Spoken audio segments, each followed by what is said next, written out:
Are you looking to add vibrant blooms to your garden? Today we're starting Creeping Daisy and Statice from seed. Seed starting is an easy and rewarding process for any gardener.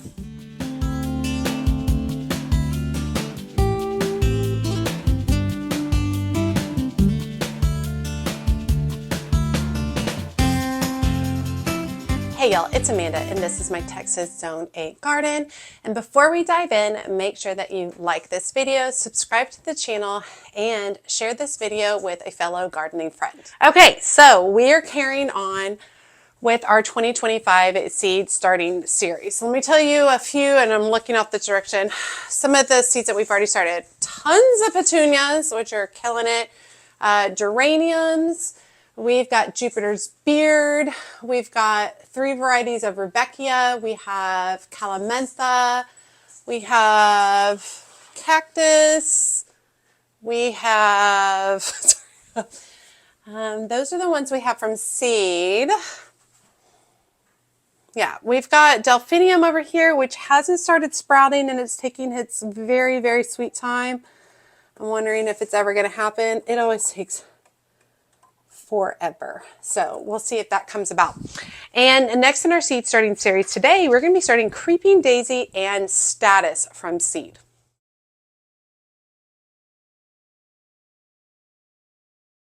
Now, these are 2 very different types of seeds.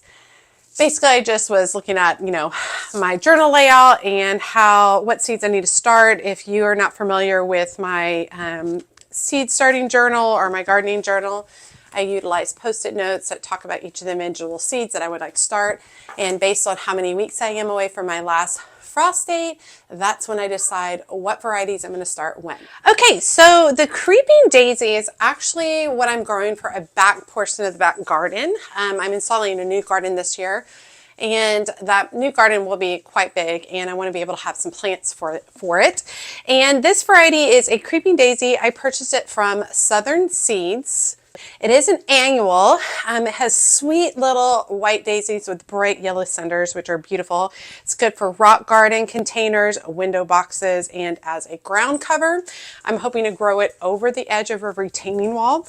It loves full to part sun. It's about 10 inches tall and blooms late summer into fall, which is typically a time where I don't have a ton of stuff blooming. Over the last couple of years, I've tried to focus more summer to late summer to early fall blooms, which have been really, really nice because that used to be like a dead time in my garden.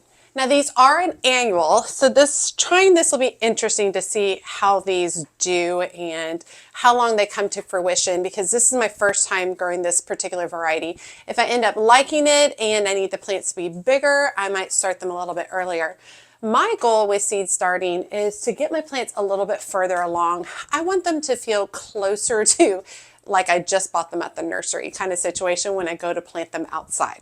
Okay, we're gonna start with my soil mat. It is waterproof. I'm just crushing some of the soil, breaking up some of the bigger pieces. The soil I like to use is a potting soil. It is not a seed starting mix. I don't tend to use a seed starting mix because it's a little bit more expensive and it doesn't work with the seed starting technique that I use because I like to start with dry soil. Also going to use my Amazon seed trays. So it is a 12 seed cell starter. It goes inside its water reservoir, and then it has a humidity dome lid. And you buy them in like in sets of 5 or 10 on Amazon. And I've used them for multiple years and I love them so much. And it works really, really great for a home gardener when I'm not starting a ton of seeds. I just am starting 12 of this. So I'm just going to come through with my soil mix and run it through and lightly press down with my hands. Come through across again, lightly press down, and then wipe the top clean. Very simple. Just like that. And I love that I can do this with my seed mat and clear an area for myself. Next, I'm going to go ahead and fill up my water reservoir at least 50% of the way. I do a little bit more, closer to 60%. And then we're going to go ahead and drop our seed cells in it, and it will begin to soak up the water. Okay, so this creeping daisy is surface sow, and the seeds are very tiny. So I'm just going to give a light sprinkle of 2 or 3 seeds right on the top of the soil.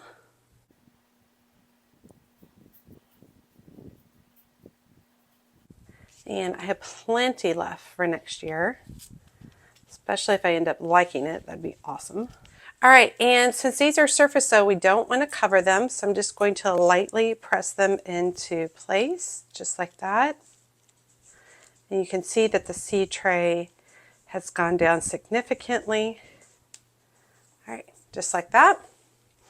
So they're surface sow, we're not going to cover them up. We could add a little bit of vermiculite, but I've had a lot of y'all showing concerns about vermiculite, like you don't want to use it. So let's try a few sets of seeds in a row without vermiculite. So let's not put it on there for now. We are going to go ahead and we will label it, and then we'll place the humidity dome on top. And I am going to label it with today's date. Let's see, today is the 3rd.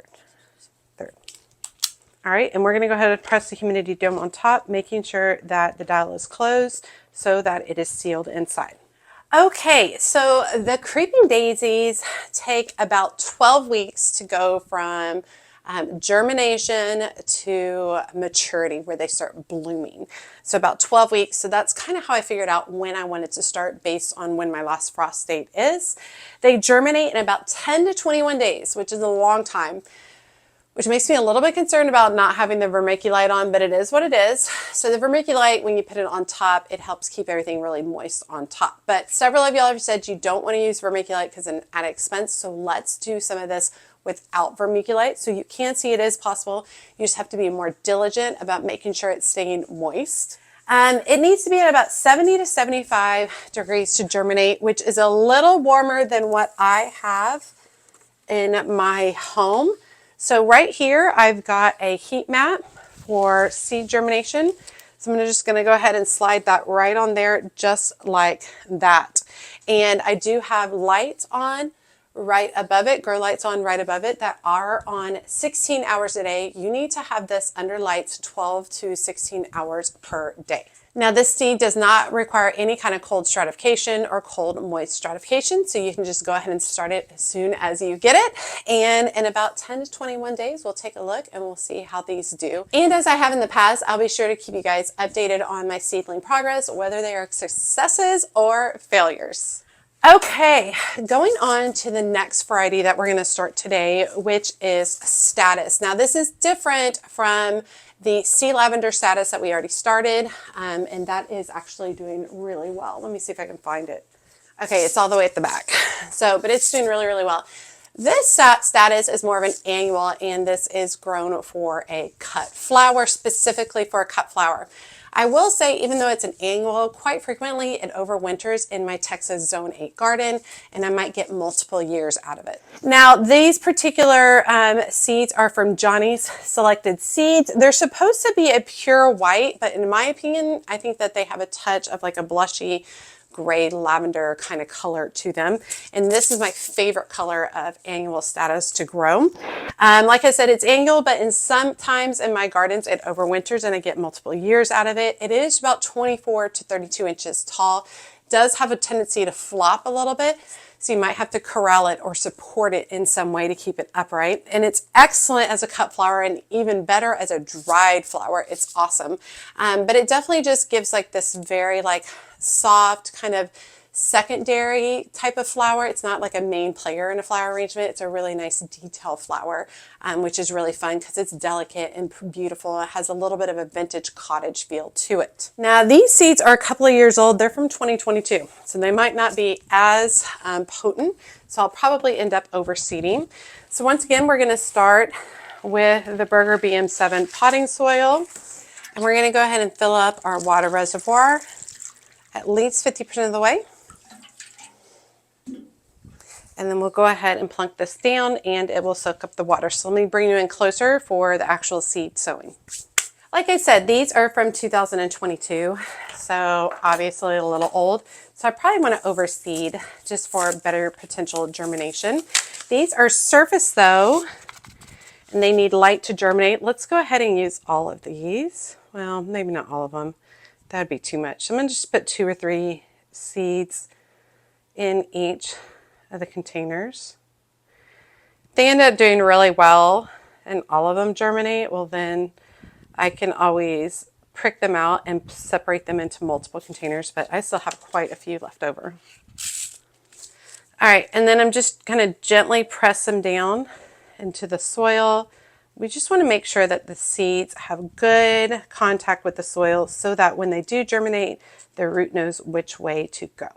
All right, and we're going to go ahead and label it and allow it to just soak down a little bit further before we put the lid on.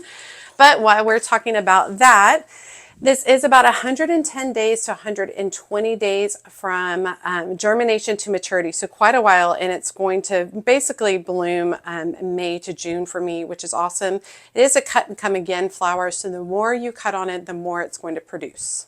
Now, we do want to put a humidity dome on the top of it, making sure that it is closed on the top so that you can retain the moisture inside.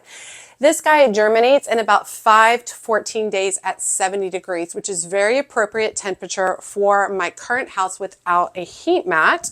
So what we're going to do is we're just going to put it right under the lights here.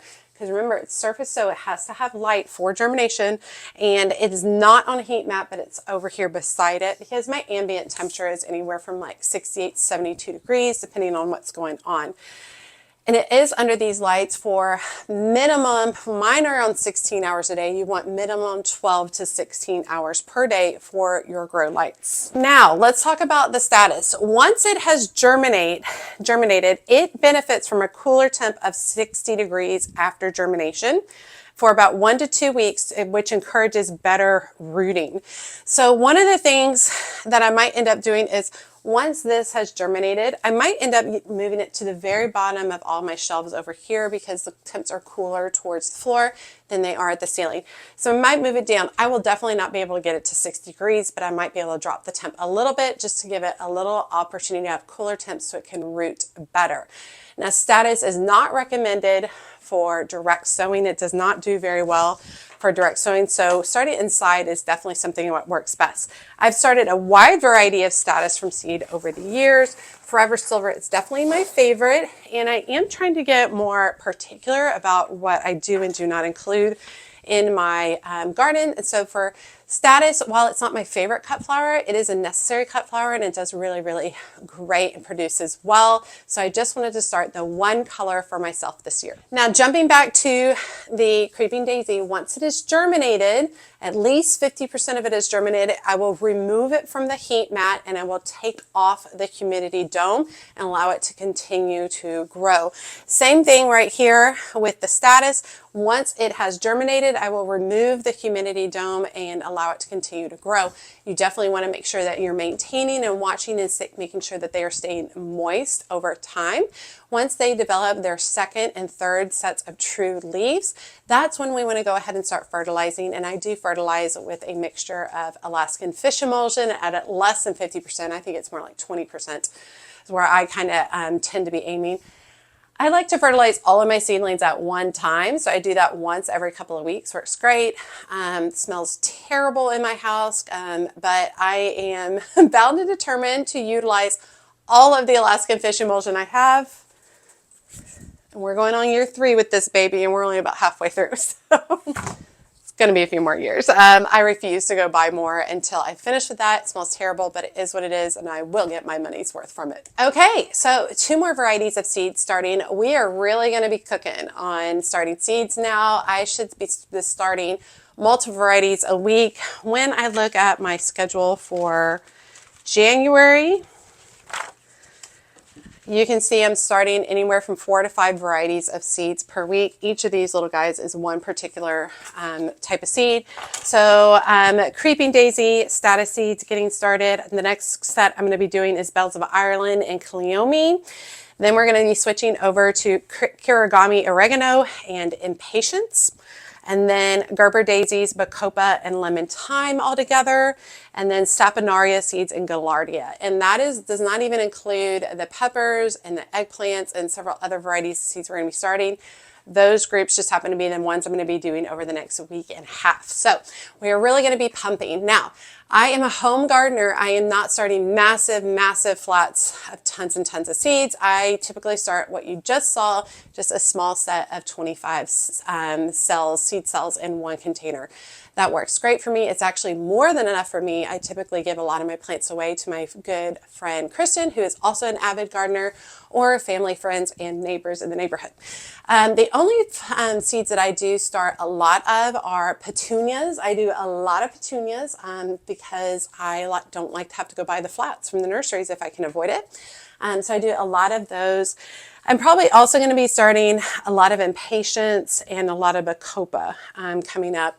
Basically, I do a lot of seeds so that I don't have to go buy them from a nursery if I don't want to. Now, don't get me wrong, I love buying from a nursery. I love plant shopping, but I am trying to be more cost effective in my gardening pursuits. And starting things from a seed brings me so much joy through that whole process, not just that one and done effect when I go buy at the nursery. So I really, really enjoy that, especially during these colder months that we're currently having. But there will definitely still be times I'm going to go buy plants from a nursery. So I'll bring y'all along for that as well. All right, y'all, I hope you guys enjoyed today's video. Make sure you drop me a comment below letting me know what seeds you are currently starting, or if you are anywhere near to your seed starting process. My last frost date tends to be the second and third week in March. So I am not far off from that at all. We had the longest growing season that ever existed, it felt like, this year. I'm tired. We have a big freeze coming through, and I'm ready for it all to go and to die because I need a little break. The earth needs a little break. The garden needs a little break. We all need a little bit of break. If you don't feel comfortable leaving me a comment, drop me an emoji below letting me know that you made it to the end of the video and that you say hi. And be sure to check me out on my social media outlets, including Facebook, Instagram, and TikTok. As always, she's a mad gardener or a decorator or anything else that she wants to be. Thanks, y'all.